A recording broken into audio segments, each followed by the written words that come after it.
बहुत बढ़िया संतोष शर्मा, चीता से कही कि उन दोनों को लेकर फौरन थाने आ जाए। हाँ चलिए, फाइनली ये केस सॉल्व हो ही गया। ऐसा आपको लगता है हसीना जी? झूठ की यही सबसे इंटरेस्टिंग बात होती है, वो सच का ही रिफ्लेक्शन लगता है। अच्छा, और आपके इस over the top extra philosophy की वजह? बस यही कि सच के अपने अपने वर्जन होते हैं हसीना जी, और अगर सच वो है जो मैं जानता हूँ हसीना जी, तो जाहिर सी बात है कि आपके पास तो सच का पायरेटेड वर्जन ही होगा ना।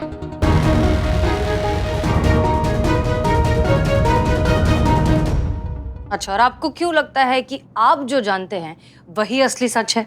क्योंकि मेरे सच में लॉजिक होता है हसीना जी, और मेरा सच हमेशा गहराइयों से जुड़ा होता है। माफ कीजिएगा सर, पर हमारे समझ में आने वाला बात कहेंगे तो हम ज्यादा अच्छे से समझ पाएंगे। हसीना मैडम ने ये केस सॉल्व कर लिया है, लेकिन आपकी बातों से ऐसा लग रहा है कि आपके पास भी एक नया नतीजा है केस सॉल्व करने का। तो आप ये कहना चाह रहे हैं कि आपका नतीजा सही है और मैडम सर का नहीं? जी, है तो कुछ ऐसा ही। और अब जब हमने ये केस सॉल्व कर लिया है तो क्यों ना स्कोर भी लिख लिया जाए।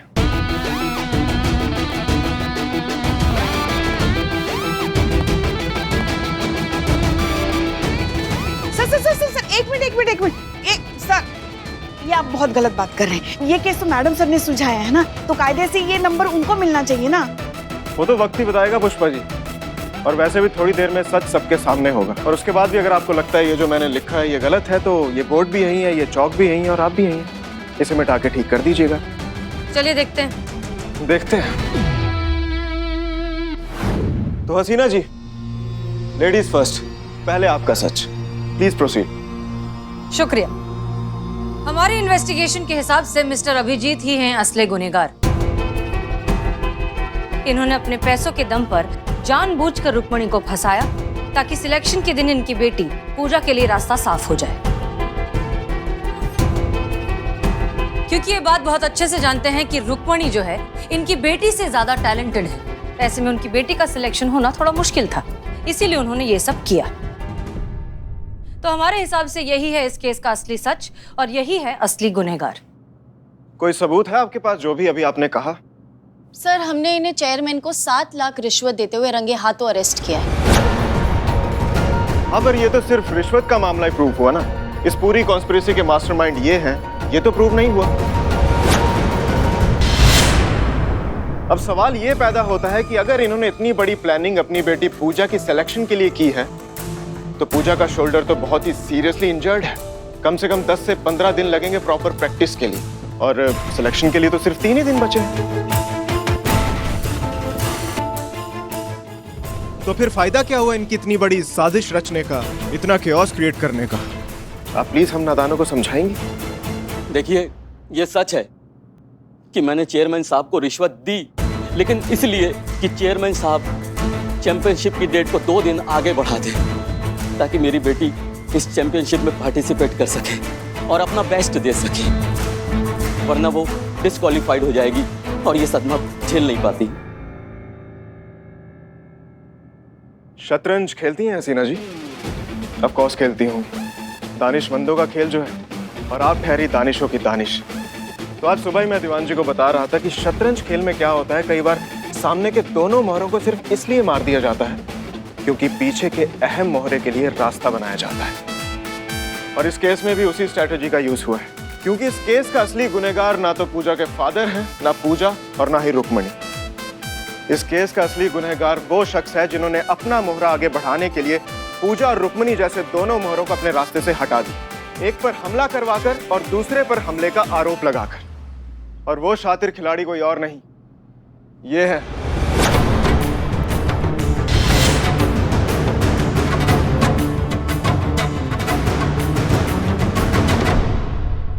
क्या बकवास कर रहे हैं आप? हाँ, कुछ भी बके जा रहे हैं। जानते हैं ना किस पे इल्जाम लगा रहे हैं? चेयरमैन हूं मैं फेडरेशन का, सबकी नौकरियां जाएंगी, बता रहा हूं मैं। और सबूत क्या आपके पास? हाँ, तो चेयरमैन साहब शुरू से शुरू करते हैं। एक्चुअली मेरी भी सुई उसी बात पर आकर अटक गई थी कि तीर चलाने वाले को कैसे पता चला कि कंधे के कौन से हिस्से में तीर चलाएं जो उतना घाव हो कि वो इतने दिनों तक रहे। ये तो किसी एक्सपर्ट का काम ही हो सकता है। और इस कहानी के अवार्ड विनिंग एक्सपर्ट कौन थे? आप। और तीर चलाया गया अंधेरे में, फिर भी एकदम सटीक जगह पर जाकर लगा। और इतना शार्प, इतना अचूक, इतना तेज निशाना लगाने में माहिर कौन? आप। और चेयरमैन साहब, आपका ये तो हुनर हम सभी देख चुके हैं। आपने अपनी आंखों पर पट्टी बांधकर जो हमें दिखाया था। और चेयरमैन साहब इतने शातिर हैं, ये काम इन्होंने खुद नहीं किया, ये काम इन्होंने करवाया अपने ही जैसे होनहार स्टूडेंट से। श्रीवास्तव जी,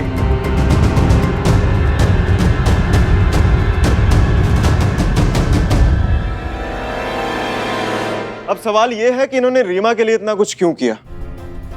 क्या रिश्ता है इनका रीमा के साथ? रिश्ता है बाप और बेटी का। आपके पेरेंट्स क्या करते हैं? सर मेरे पापा नहीं है, हाँ मदर है जो गवर्नमेंट ऑफिसर है। रीमा त्यागी हमारे चेयरमैन साहब विनय त्यागी की सुपुत्री है। वो बेटी जिनके बारे में कोई भी नहीं जानता था। इनके साथ काम करने वाली उस महिला की बेटी जिसके साथ इनके रिश्ते को कभी समाज ने एक्सेप्ट नहीं किया, लेकिन इन्होंने उसे प्यार बहुत किया। और करते भी क्यों नहीं? बेटी है इनकी, और एक बाप अपनी बेटी के लिए जितना करे उतना कम। पूजा और रुक्मणी भी किसी की बेटी हैं चेयरमैन साहब। अगर आपने खुद को उनके पिता की जगह रखकर सोचा होता ना, तो आप ऐसी घटिया हरकत नहीं करते। ये नहीं तो कम से कम अपनी जिम्मेदारी के बारे में सोचते। ये आपका काम है सही टैलेंट पहचानना और उसे अपनी जगह पर पहुंचाना, जो आपने नहीं किया। आप जैसे करप्ट और घटिया लोगों की वजह से हमारे देश में इतने टैलेंटेड लोग हैं जो अभी तक अंधेरे में हैं। उनका हुनर तो दुनिया के सामने आ ही नहीं पाता, आप जैसे लोगों की वजह से। इसलिए आपको तो कड़ी से कड़ी सजा मिलनी ही चाहिए। चीता चतुर्वेदी। जी मैडम साहब। आइए हो गया प्यार से आइए, खुद सच। बाकी मानना पड़ेगा, आपका सच तो सच में गहराइयों से जुड़ा हुआ निकला। आपने ठीक कहा था कि झूठ सच का ही रिफ्लेक्शन होता है। हम खामखा झूठ की गहराइयों में भटकते रहे। अच्छा हुआ कि आपने सच से हमें रूबरू करवा दिया। तो ये केस आप ही के अकाउंट में जाना चाहिए। ऑफ कोर्स, कॉन्ग्रेचुलेशंस, डिजर्व करते हैं आप। शुक्रिया madam. Sir, thank you so much. आप लोगों ने जो भी किया उसके लिए ये तो बनता है।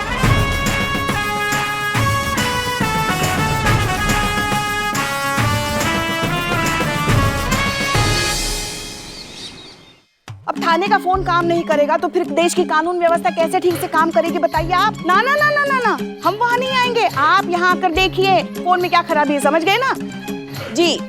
हम हेड कांस्टेबल पुष्पा सिंह ही बोल रहे हैं, महिला पुलिस थाना जनपद लखनऊ। लिखिए। अरे पुष्पा जी, इतनी परेशानी है तो हमारा नंबर दे दीजिए ना, आपका भी काम हो जाएगा और हमारी बदनामी स्पेशल चाय बिक जाएगी। थाने के काम के लिए तुम्हारा नंबर बांटते फिरे हम? हाँ? बकैती कर। आपकी बकरी भाग गई है तो उसमें पुलिस क्या करेगी? बांध के रखना चाहिए था ना अपनी बकरी को। अब पुलिस के पास और कोई काम नहीं है जो आपकी बकरी को पकड़े। और पूरे शहर में ये मोबाइल नंबर कंप्लेन लिखवाने के लिए बांटा है, टाइम पास करने के लिए नहीं। क्या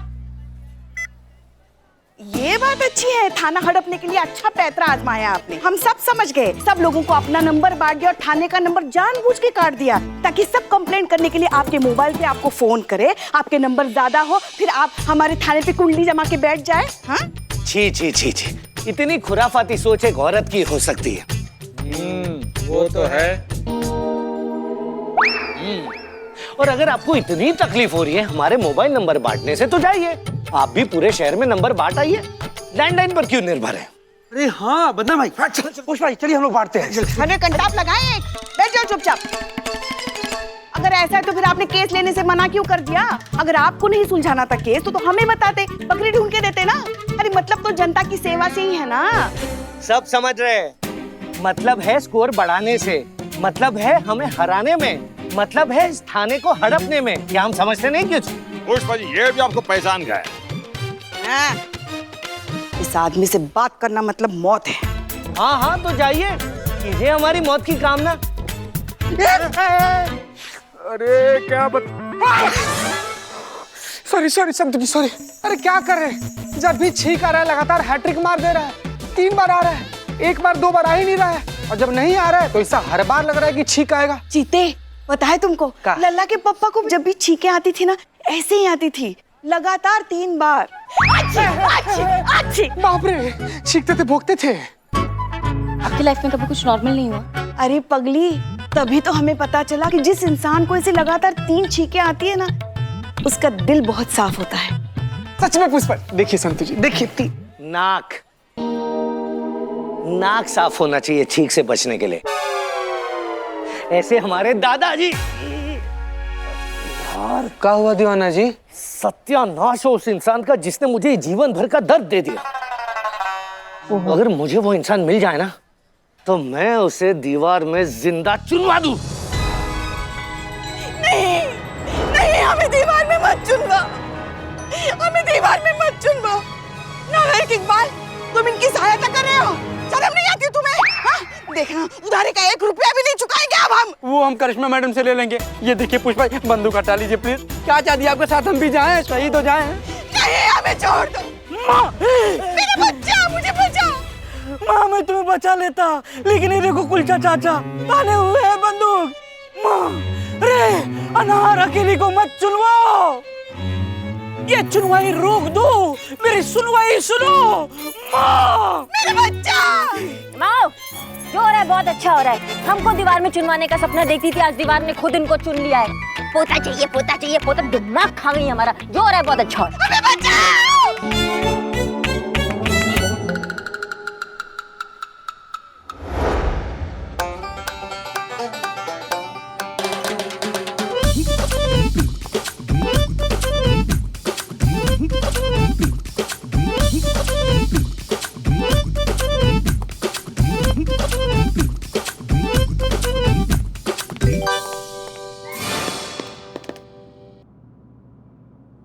hello sir, hello sir, parcel है। किसका पार्सल है भाई? जय हिंद सर। सर नाम तो नहीं लिखा सर, पर एड्रेस यहीं क्या है सर? अरे मेरे बेटे की यूनिफॉर्म आने वाली थी, मेरा ही होगा।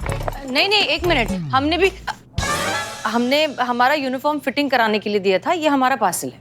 आपको कैसे पता ये आपका पार्सल है? आपको कैसे पता कि ये आपका पार्सल है? जाकिर टेलर से पार्सल। आई थिंक ये आपके वाला parcel. Just an intuition, you know. खोल कर देख लीजिए, अगर नहीं हुआ तो ये तो है ही। दीजिए।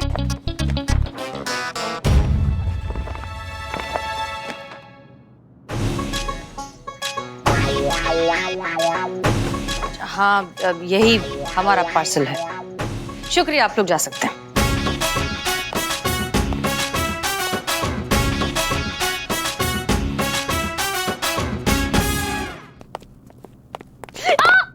अरे हसीना जी, प्लीज यहाँ बैठिए, आइए। ये मुझे दे दीजिए। फर्स्ट एड किट कहाँ रखती है?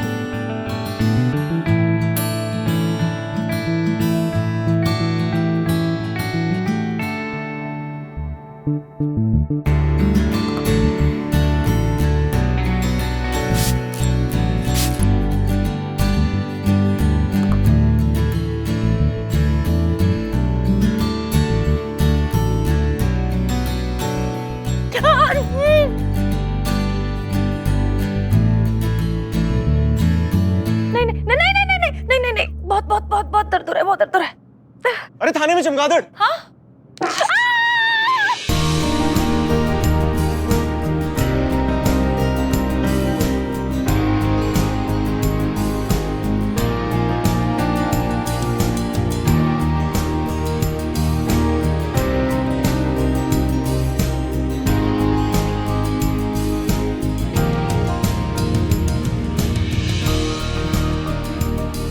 अरे वाह, ये तो बिल्कुल ठीक हो गया, मतलब जैसे कुछ हुआ ही नहीं था। Thank you so much. भरोसा कर सकती हैं हसीना जी, धोखेबाज दोस्तों से भरोसेमंद दुश्मन भले, सयाने कह के गए।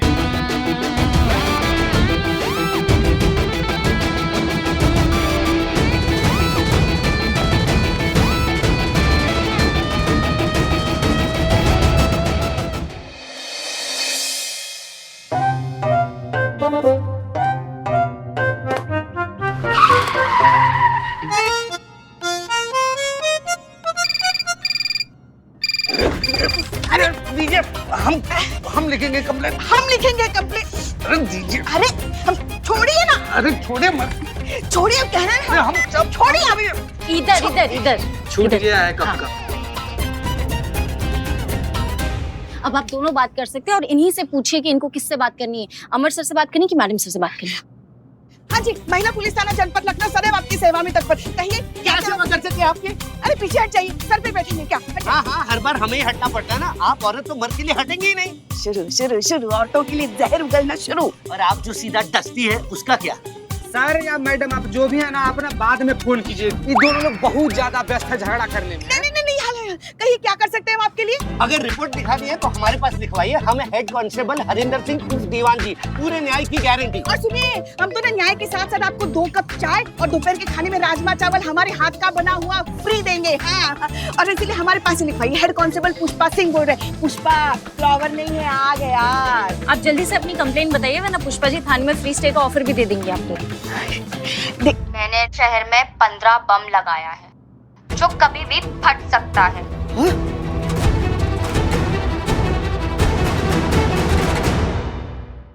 से अपनी कंप्लेंट बताइए, वरना पुष्पा जी थाने में फ्री स्टे का ऑफर भी दे देंगे आपको।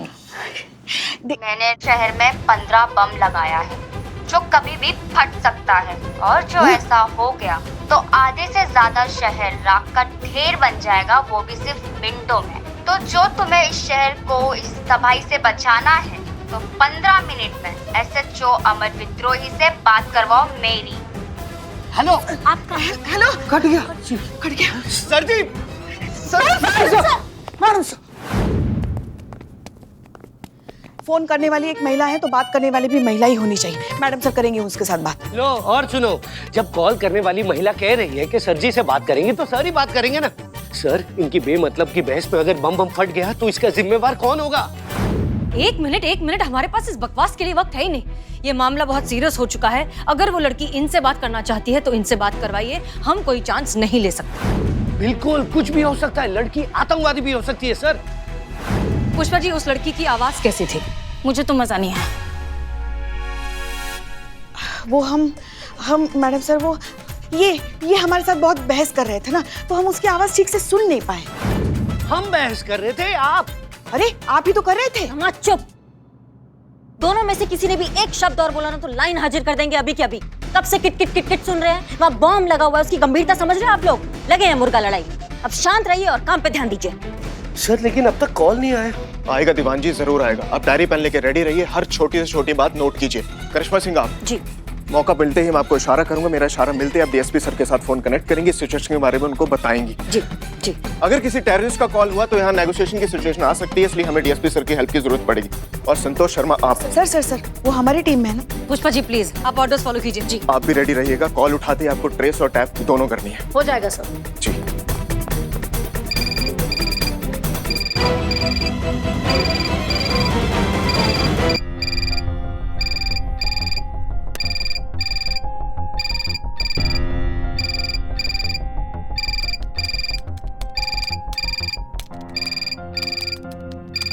सब रेडी?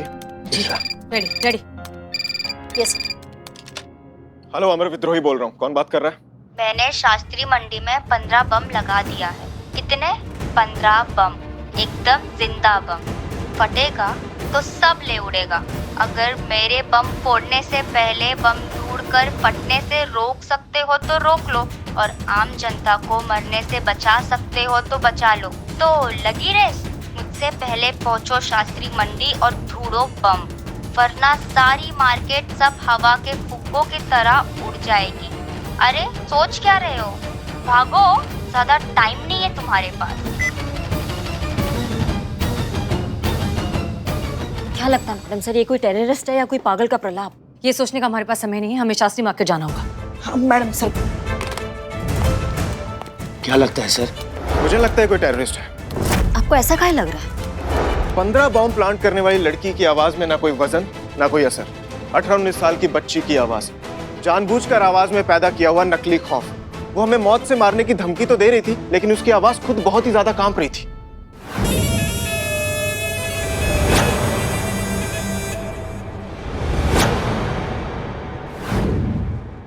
कॉलेज जाने वाली कोई आम सी साधारण सी लड़की लग रही थी। ऐसा लग रहा था मानो अभी अभी लखनऊ आई है और यहाँ की लोकल लैंग्वेज उसने सीखी नहीं है।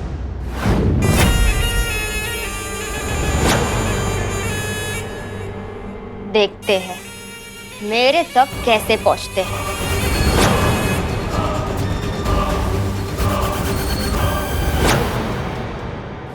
ये जो भी है, टेररिस्ट ना ही सही, अगर इसे बॉम्ब ब्लास्ट करना ही होता है कब का कर चुकी होती है। हमारे साथ इस तरह के खेल नहीं खेलती। ये मामला कुछ और ही है दीवान जी, उस लड़की के दिमाग में कुछ और ही चल रहा है।